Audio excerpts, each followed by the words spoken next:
This is Cerebral Cinema. Movies of the mind. Mr. Holmes. It's your photograph. Torn and, yes, mutilated with some sharp instrument. Aye, he sent it to me with his cut on the morning of my wedding to Mr. McFarlane.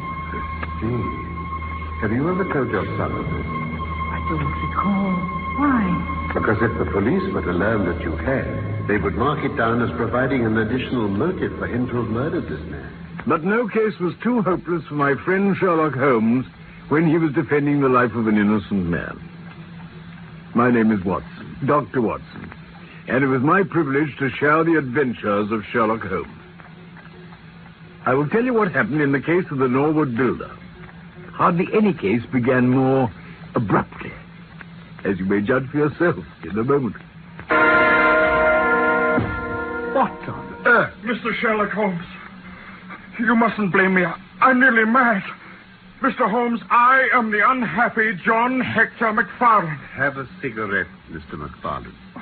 I'm sure that with your symptoms, my friend Dr. Watson here would prescribe a sedative. Mr. Holmes.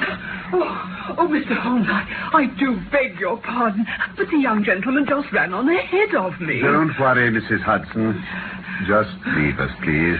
Very well, sir. Now, Mr. McFarlane, you mentioned your name as if I should recognize it. But I assure you that beyond the obvious facts that you are a bachelor, a solicitor, and a Freemason, I know nothing whatever about you. But if you know all those things, then... Oh, purely from observation, I assure you.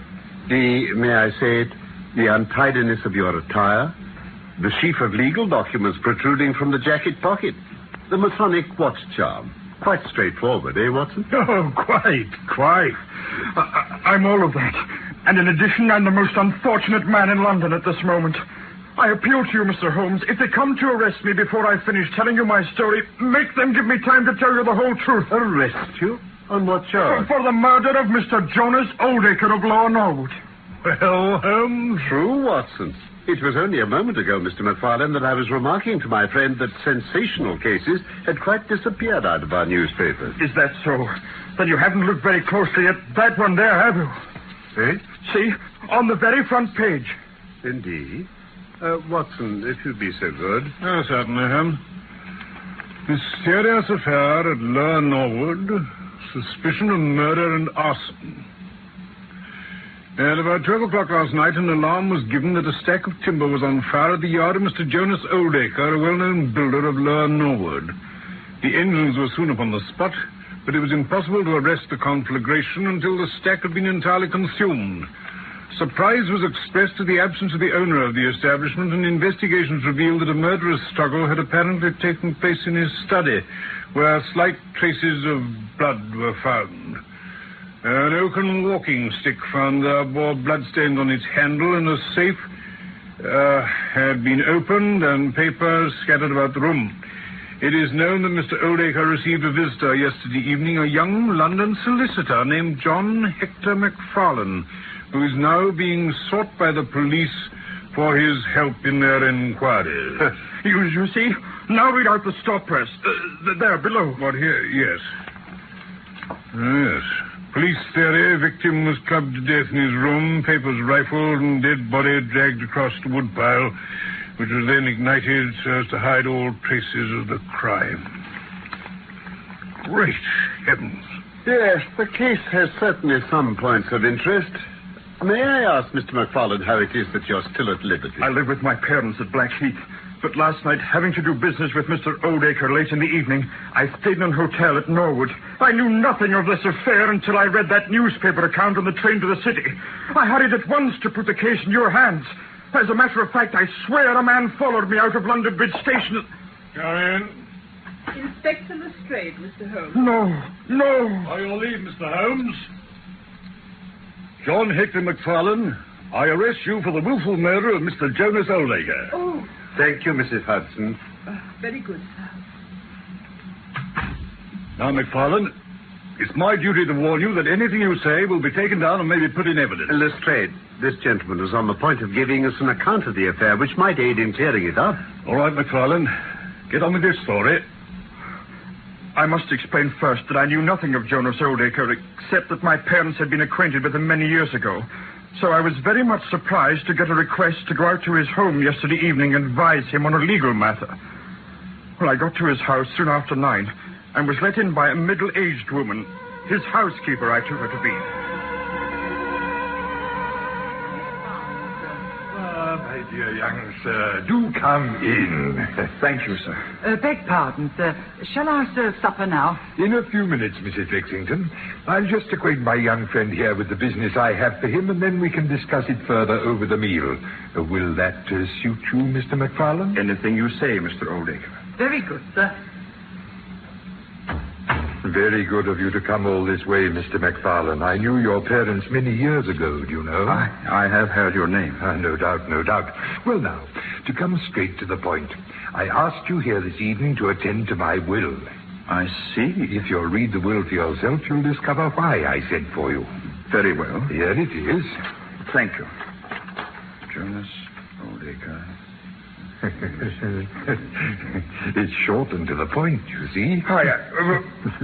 But Mr. Oldacre, this will leave your entire estate to me. And a most deserving recipient, so my inquiries affirm. But I don't understand. It's quite straightforward, my dear young sir.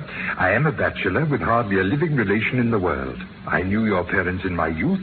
As to yourself, I have always heard it said that you are diligent and thoroughly deserving. Therefore, I choose to make you my heir. I don't know what to say. Now, simply assure me, as a lawyer, that the will is in proper form. I shall sign it, Mrs. Lexington shall witness, and then we'll have supper. With the greatest pleasure, sir. There are a number of papers, title deeds, mortgages, scrip, and so on, which I should like you to examine. You will inherit them all someday, and a few words of clarification now will save you endless searching when that time comes. May that time be long delayed, sir. I share your wish, Mr. McFarlane. I think everything is taken into account now. I'll put all these papers back in the safe when you've gone. Oh, goodness me. It's nearly midnight.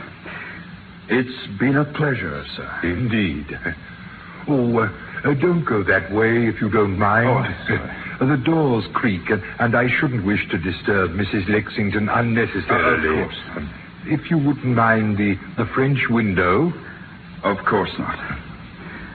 I did have it here somewhere, I'm sure. Have you mislaid something? My stick. Yes, I'm sure I had it with me. You did? I don't recall. Well, my boy, I shall see a good deal of you now, I hope. If your stick turns up, I'll keep it here until you can come back to claim it. It'll be a great pleasure, sir. I left him there. The safe open, the papers and packets on the table. It was too late to get home, so I spent the night in an hotel in Norwood. I knew nothing more until I read of this horrible affair in the morning paper. All right, then. And now, Mr. Holmes, anything you'd like to ask? Not until I've been to Blackheath. Oh, yes. No doubt that is what I must admit. Constable. Constable. Sir? Take him away. I'll follow later. Mr. Holmes. I shall do everything I can, Mr. McFarlane. Thank you, sir. I put my trust in you. This way. Well, Mr. Holmes? The case is not clear to me yet, Lestrade. What about you, Watson? Well, looks pretty clear-cut to me, I'm afraid. Exactly, Dr. Watson. My good Lestrade, you don't add imagination to your other great qualities. But if you could for one moment put yourself in this young man's place, would you choose the very night the will had been signed to commit your crime? Wouldn't it seem dangerous to you to make so very close a relation between the two incidents? Well, Would you choose an occasion when you're known to be in the house by the servant who'd let you in? Mm-hmm. And would you really take the greatest pains to conceal the body and yet leave your own stick lying about as a sign that you were the criminal? Confess, Lestrade, it's all very unlikely. Yes, but you know as well as I do that a criminal is often flurried and does things a cool man would avoid. Suppose some tramp lurking in the garden had seen the documents there in the room with the safe wide open and papers all over the table. Exit the solicitor, enter the tramp. He seizes a stick which he finds there, kills Oldacre, burns his body, and departs. But why should a tramp burn the body? Why should McFarlane? To get rid of some evidence. Possibly the tramp wanted to conceal the fact that any murder at all had been committed. Why did the tramp take nothing? Because he found they were just papers he couldn't negotiate. Well, Mr. Holmes, you look for your tramp. Just remember one thing, though. So far as is known, none of those papers were removed. And our prisoner is the one man in the world who had every reason to leave them all there intact, since he'd soon inherit them anyway. I don't deny that the evidence favors your theory strongly, Lestrade. I only wish to point out that there are other theories possible. Well, I must be going. Really? Look in at Norwood if you're passing and see how we're getting on. Goodbye, gentlemen. Goodbye, Lestrade.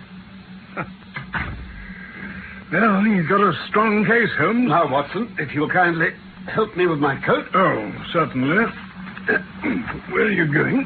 Blackheath, as I said. Well, I'll just get my coat then. No, my dear fellow, I don't think you can help me. Oh, really? There's no prospect of danger. I shouldn't dream of stirring without you. I trust that when I see you again this evening, I shall have been able to do something for this unfortunate youngster.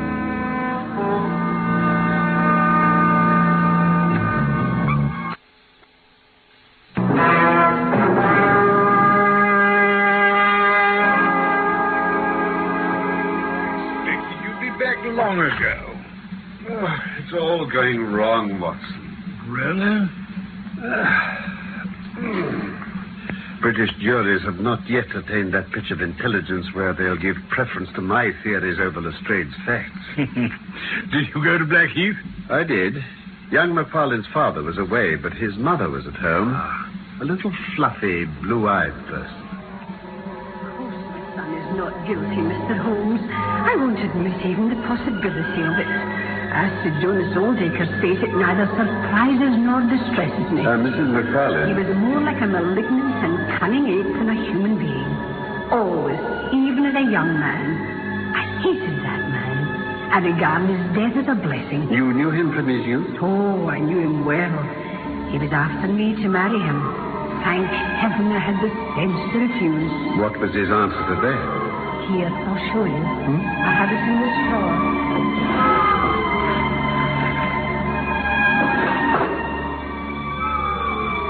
Now, what do you think of that, Mr. Holmes? It's your photograph. Torn and, yes, mutilated with some sharp instrument. Aye, he sent it to me with his cut on the morning of my wedding to Mr. McFarlane. I see. Have you ever told your son of this? I don't recall. Why?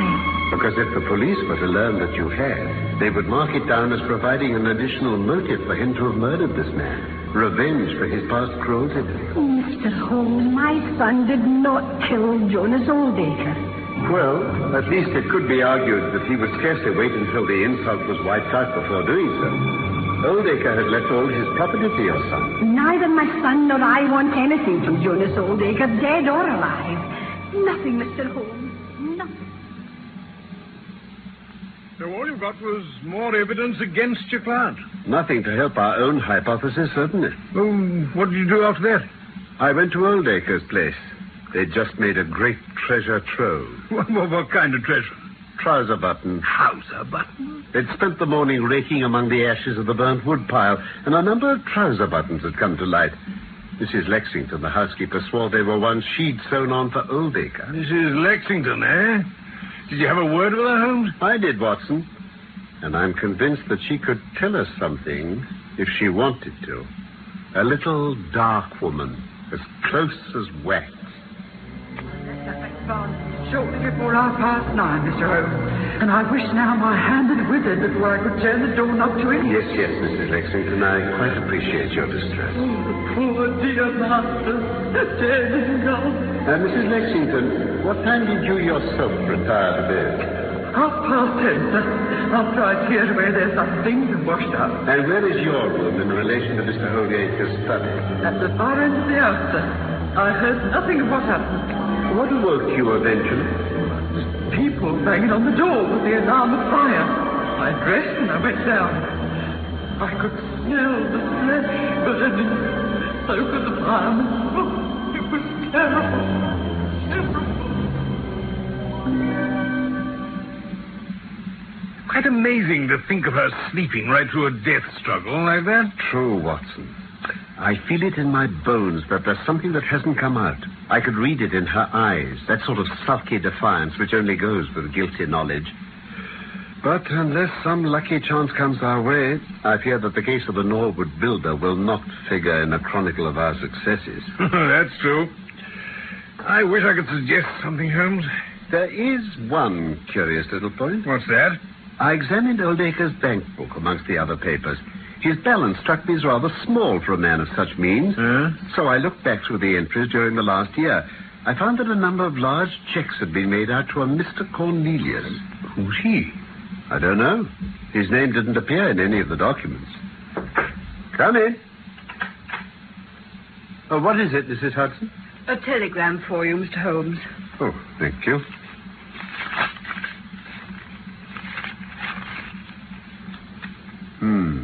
Is there a reply, sir? No. No, thank you. Very good, sir. Well, that appears to be that. From Lestrade? Yes. Important fresh evidence to hand. McFarlane's guilt definitely established. Advise you to abandon case. It's Lestrade's little cockadoodle of victory. It sounds serious. And yet it may be premature to abandon the case. Important fresh evidence could be a two-edged thing. It may just possibly cut in a very different direction from the one Lestrade imagined. Come along, my dear fellow. I feel in need of your company and moral support today. We'll go out to Norwood and see what we can do.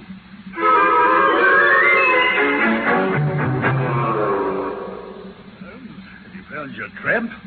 I've formed no conclusion whatever, Lestrade. Then step this way, gentlemen. I think I can convince you once and for all. See this hat rack? Yes.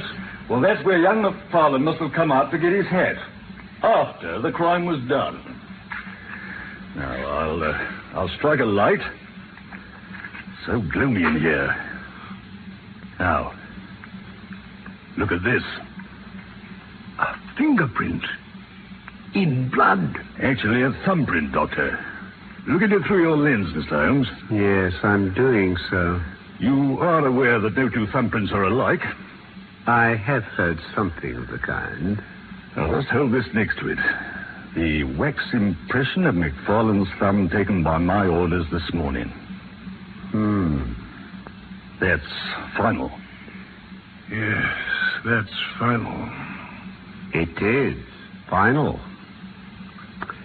But what a providential thing that this young man should press his right thumb against the wall and taking his hat from the peg. Such a very natural action, too. Oh, by the way, Lestrade, who made this remarkable discovery? It was the housekeeper, Mrs. Lexington. But why didn't the police see this mark earlier? I suppose there is no doubt that it was there earlier. Eh? Oh, well, I'll be about the place if you want me. I've got a report to get on with. There are points about this development that hold out some new hopes for him. What? I'm delighted to hear that. You see, there's one really serious flaw in this new discovery. Indeed, Holmes, what is it? Only this, that I know that thumbprint was not there when I examined this hall earlier. Good gracious. Now, come along. I wish to inspect this whole house inside and out, and then we'll trouble Lestrade to grant us one final indulgence. Anything you like, Mr. Holmes. I understood that you were writing a report of this case. So I am. Don't you think it might be a little premature? What? I can't help thinking that your evidence is not complete. What do you mean, Mr. Holmes? Only that there's an important witness whom you have not seen. Who? Can you produce him? I think I can. How many constables have you? Oh, 2 within call. Both large, able-bodied men with powerful voices. What have their voices got to do with it? Kindly summon them here and tell them to bring a considerable quantity of straw. Straw? Yeah, there's plenty in the outhouse. 2 bundles will do. Oh, and a couple of buckets of water. Now, look here, Mr. Holmes. If you know something, you can say it without all this tomfoolery. I assure you, my good Lestrade, that I have an excellent reason for everything I do. Kindly ask the constables to bring the things to the top landing of the house as soon as possible. Now, just pile the straw together here, my good man. Right you are, sir. Now, we have the buckets in readiness? Over here, sir. Capital. Will one of you open that window, please? Yes, sir. Watson, Yes, Holmes? have you a box of matches about you? Of course, yes. There you are. Now, kindly put a match to the edge of that straw. What? Oh, very well, Holmes.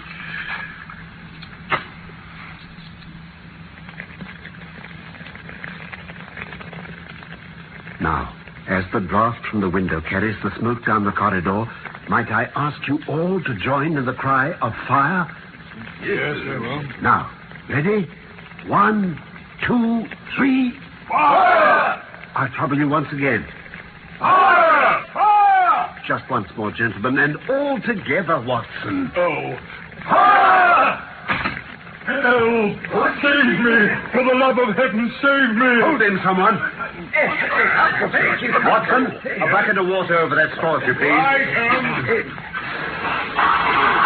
Thank you, Watson. Now, Lestrade, allow me to present you with your missing witness, Mr. Jonas Oldacre. Hey, what? Oldacre? I've done no harm.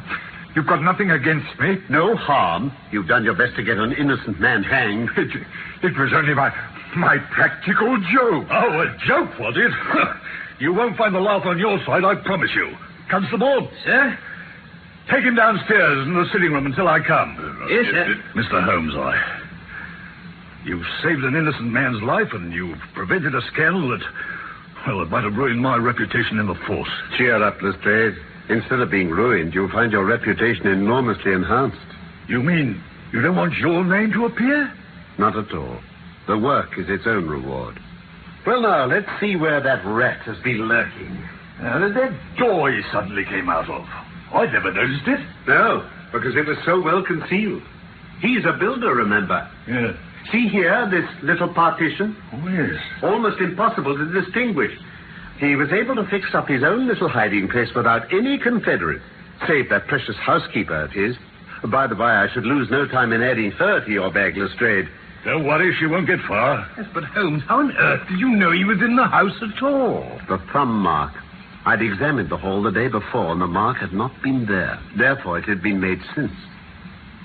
But McFarlane was under lock and key. When they were sealing those documents, Oldacre got McFarlane to secure one of the seals by pressing his thumb into the hot wax. Perhaps it wasn't even contrived deliberately.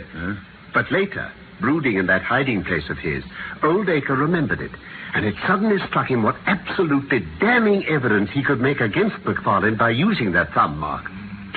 It was the simplest thing in the world to get his housekeeper to fetch him the seal and some wax from which he made an impression. Then all he had to do was to moisten it with as much blood as he could get from a pinprick in his own finger and get her to impress the mark on the wall when nobody was about. It's wonderful. Clear as crystal when you put it like that.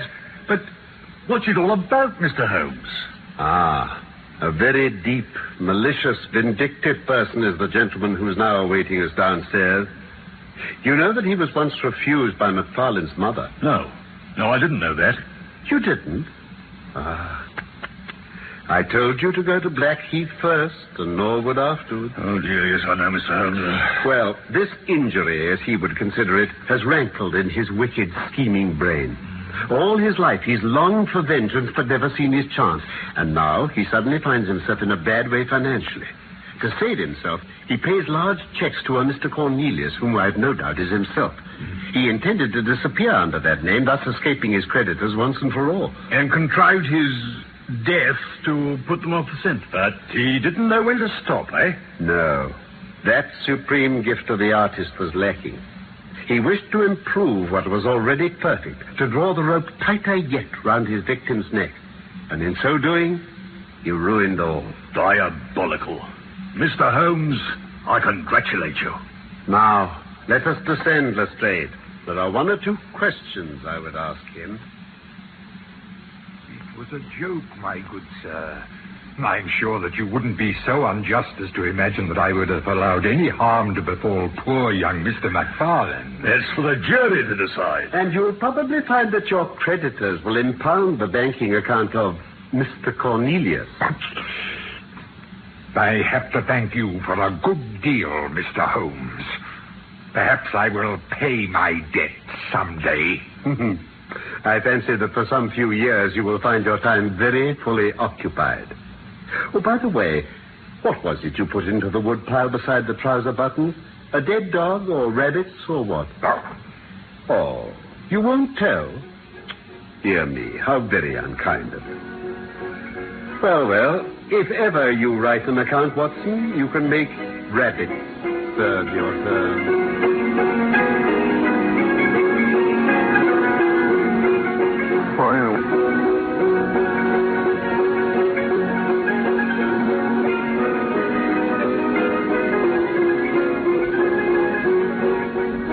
The Case of the Norwood Builder was one of the Sherlock Holmes stories from the inspired pen of Sir Arthur Conan Doyle. My real name is Norman Shelley. My friend Carlton Hobbs played Sherlock Holmes, and I was Dr. Watson. Michael Hardwick wrote the script for this BBC production from London. And I look forward to the pleasure of your company again soon for more of the adventures of Sherlock Holmes.